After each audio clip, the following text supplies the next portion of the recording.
Bonjour à tous, merci de suivre ce premier flash. La 22e édition de la Journée nationale de la paix est célébrée aujourd'hui 15 novembre 2018 ici en Côte d'Ivoire. Les festivités officielles se déroulent cette année à Dabou. Cette édition est placée sous le thème « La paix pour un développement harmonieux et durable de la Côte d'Ivoire ».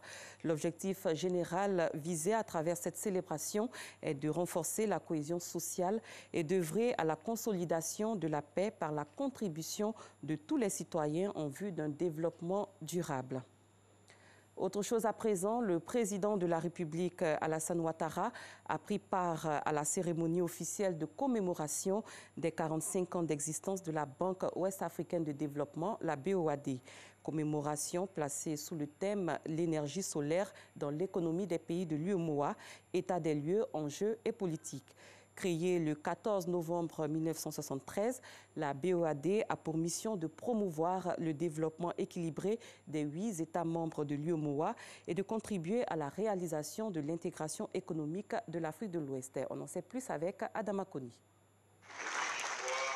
L'éclat de la lumière des 45 bougies de la Banque ouest-africaine de développement BOAD, renforcée par l'expérience ivoirienne en matière d'électricité.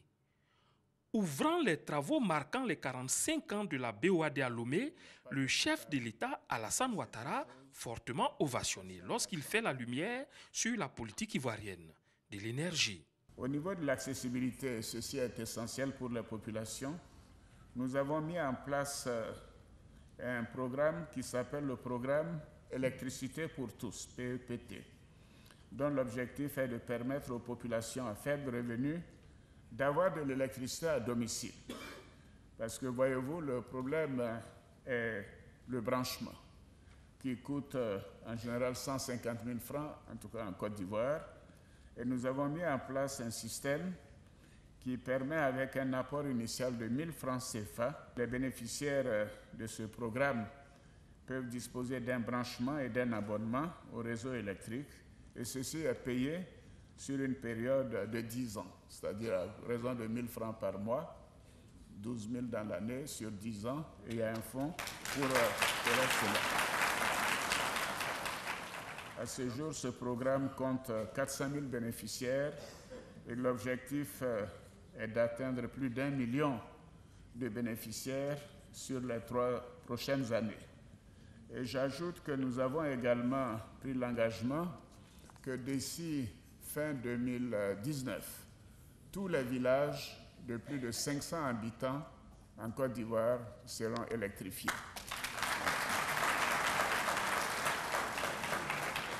Et qu'en 2025, toute la Côte d'Ivoire, sans exception, quel que soit le lieu, sera électrifiée. Électrification à 100% en 2025. L'expérience ivoirienne, selon le président Ouattara, peut nourrir les 2 jours de réflexion des experts.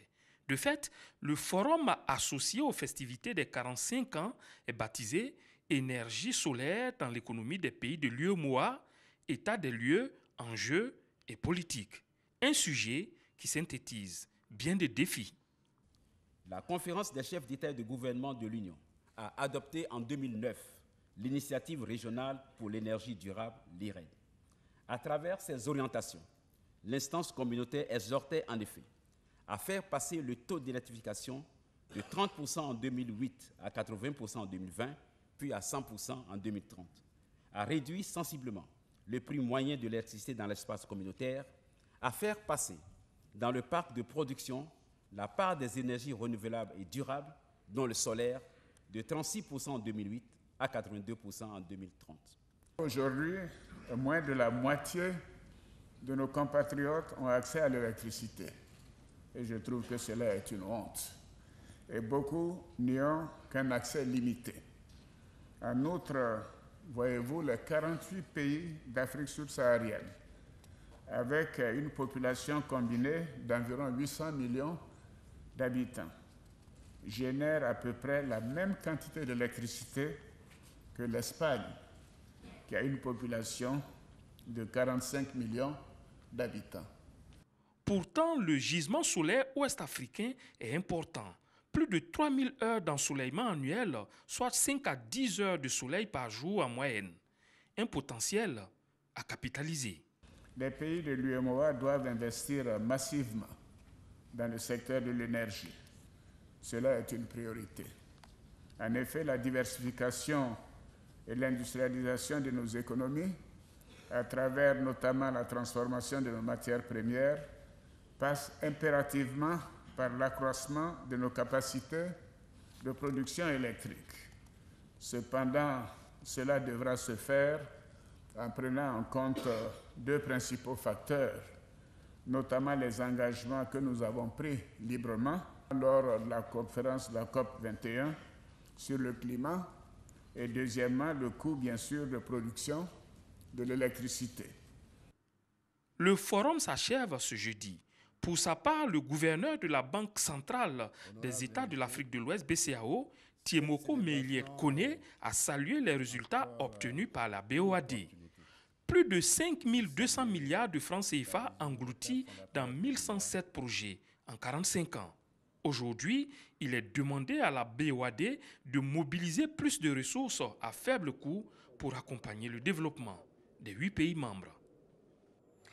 Le siège de l'UNESCO à Paris, dans la capitale française, abrite le 13e forum de la gouvernance de l'Internet, une rencontre qui voit la participation de nombreux internautes, des membres du gouvernement et de décideurs ainsi que des chefs d'entreprise. Au nombre de ses représentants, le ministre de la Communication, Sidi Touré, conduisant la délégation ivoirienne à ce forum. Ce forum qui est un cadre d'échange sur la problématique de l'usage de l'Internet, Internet qui est devenu un moyen de propagande de la violence et aussi de la désinformation. Le 14 novembre marque la journée mondiale de lutte contre le diabète. En Côte d'Ivoire, cette journée a été célébrée par une série d'exercices sportifs de dépistage contre le diabète et de l'hypertension artérielle. C'est une initiative du ministère de la Santé et de l'Hygiène publique en partenariat avec l'ONG Lions Club. Christian Dago, Salimatou Dia. Le diabète, un problème de santé publique. 422 millions de décès en 2017 dus à la maladie, selon l'Organisation mondiale de la santé. En Côte d'Ivoire, la prévalence est passée de 3,1% en 2012 à 5,3% en 2017. La sédentarisation, le manque d'activité sportive ou encore la mauvaise alimentation sont entre autres les facteurs favorisant le diabète. Pour lutter contre la maladie, l'occasion a été donnée au public d'effectuer des exercices sportifs et de faire un contrôle de glycémie lors de la célébration de la Journée mondiale de lutte contre le diabète. À travers son programme de lutte contre les maladies métaboliques, le ministère de tutelle exhorte les populations à adopter une bonne hygiène alimentaire. La Côte d'Ivoire est engagée dans la lutte contre toutes les maladies, quelles qu'elles soient. Et ici particulièrement, il s'agit du diabète. Et tout à l'heure, il a été dit que le diabète et l'hypertension constituent un couple maudit. Il est de la responsabilité du ministre de la Santé qui représente le gouvernement ivoirien pour venir au moins apporter son soutien à une telle activité, mais en même temps un soutien à toutes les familles qui sont dans cette situation difficile. Réduction du prix de l'insuline de 16 000 à environ 2 000 francs CFA, la formation de 1 000 médecins à la prise en charge des diabétiques sont entre autres les mesures prises par le gouvernement pour faire face au diabète. Fin de ce premier flash. Merci de l'avoir suivi. Je vous retrouve dans 30 minutes. Avec plaisir.